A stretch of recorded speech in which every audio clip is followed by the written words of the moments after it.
Yo minasan, seperti biasa kembali lagi bersama channel Sayonara Jiraiya. Video ini merupakan lanjutan pembahasan kita mengenai ketegangan yang telah terjadi di desa Konoha. Informasi yang admin sampaikan berdasarkan analisa yang telah terjadi sebelumnya dan itu dikemas dengan baik dalam bentuk alur cerita.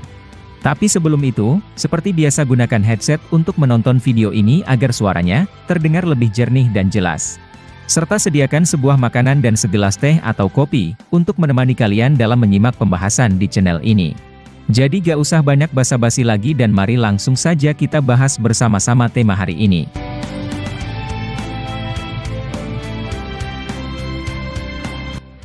Pada adegan terakhir di video part ke-34 kemarin, Eida berhasil membunuh Orochimaru dengan kekuatannya.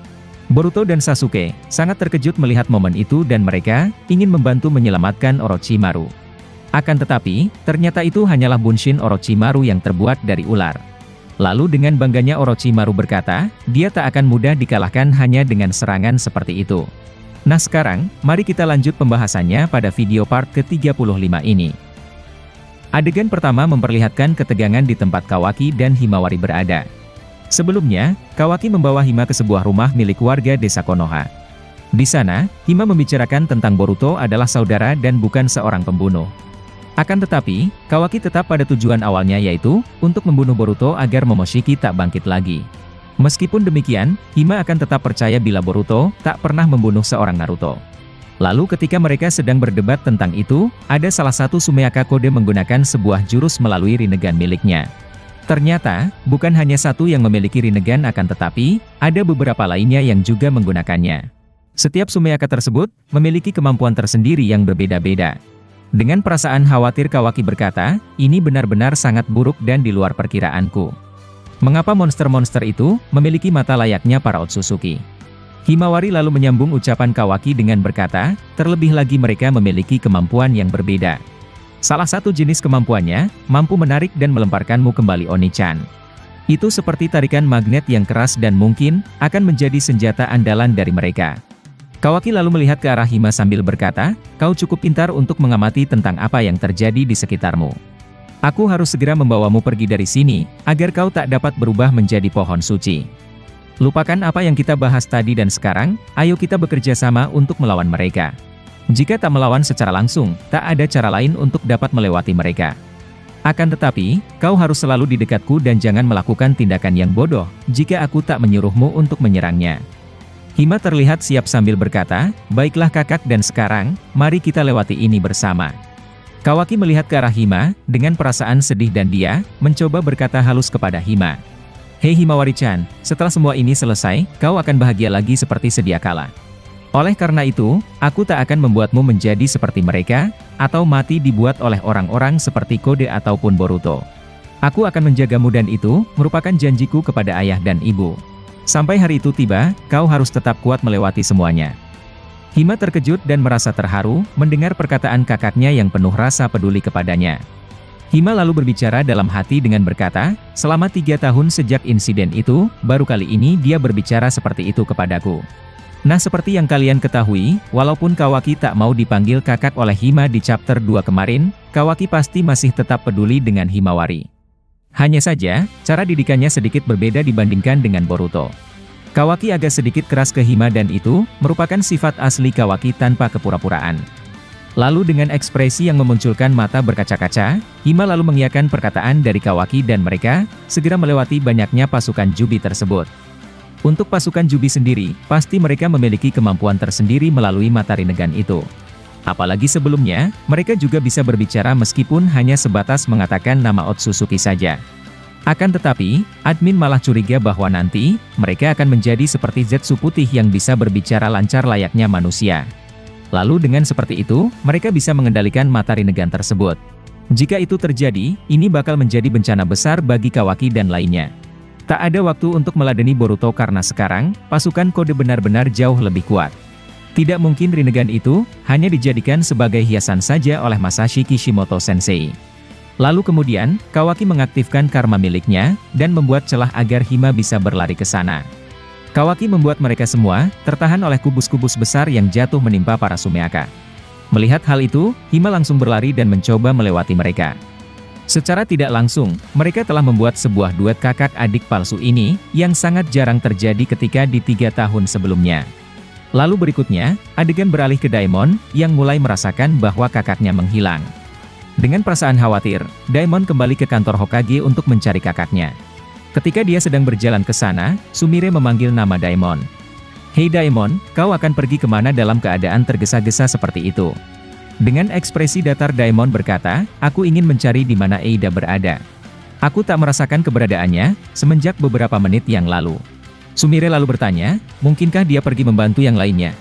Daemon lalu menjawab, "Mungkin saja akan tetapi, dia tak akan pergi kemana-mana selain dengan Kawaki.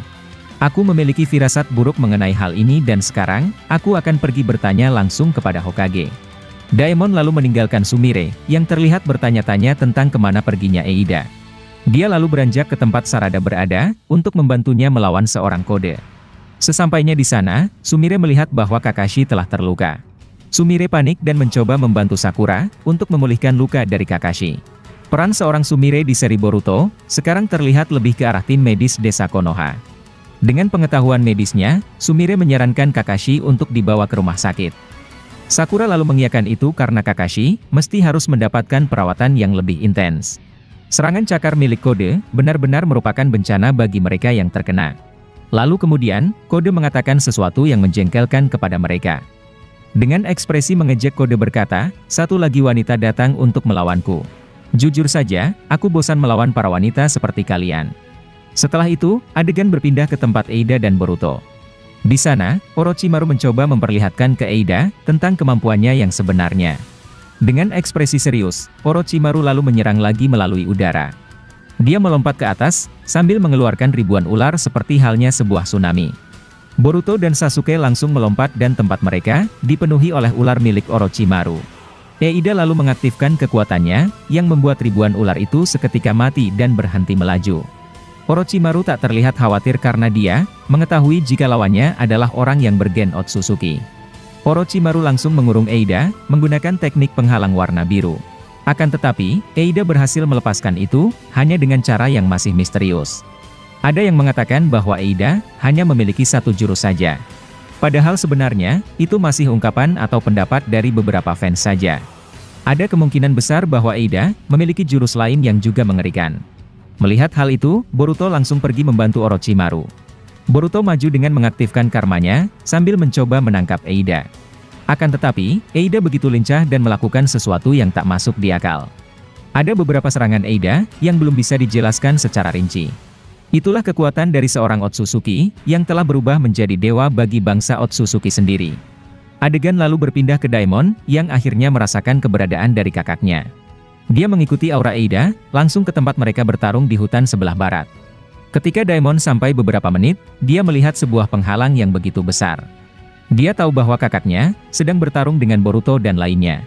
Hanya Daemon yang berhasil merasakan cakra Eida, setelah beberapa puluh meter dari tempatnya berdiri sebelumnya. Sekarang, dia mencoba menerobos untuk masuk dan membantu Eida. Sementara Boruto yang di dalam, masih mencoba melawan Eida dengan kemampuan terkuatnya. Eida yang mendapat serangan dari Boruto, langsung menghempaskan Boruto menggunakan jurus Mahakuasa. Sambil mengeluarkan itu, Eida merasakan bahwa Daemon ada di luar penghalang. Boruto terlempar terkena hantaman dari jurus Eida dan itu, membuat Momoshiki marah dan mencoba mengambil alih tubuh Boruto. Akan tetapi, Boruto tak mau dikendalikan secara langsung oleh Momoshiki. Sasuke seketika muncul di belakang Boruto, dan menahannya agar tak terhempas terlalu jauh.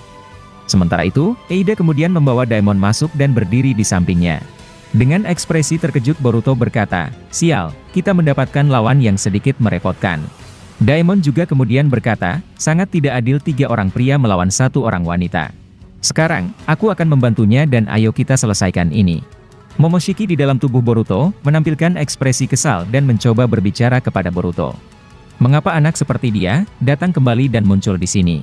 Jika satu gen Dewa Otsutsuki saja tak mampu kau hadapi, bagaimana dengan 2 sekaligus dari mereka? Ini benar-benar posisi yang tak menguntungkan bagi kalian dan aku, menyarankan agar akulah yang melawan mereka. Serahkan tubuhmu dan biarlah aku yang meladeni mereka Boruto.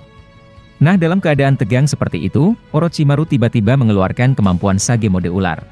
Dengan ekspresi marah, Orochimaru kemudian berkata, "Biar ku perlihatkan bahwa Sannin bukan hanya titel semata.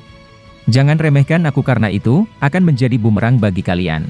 Nah, seperti yang kalian ketahui, Orochimaru sebelumnya tak pernah menggunakan Sage mode di seri Naruto.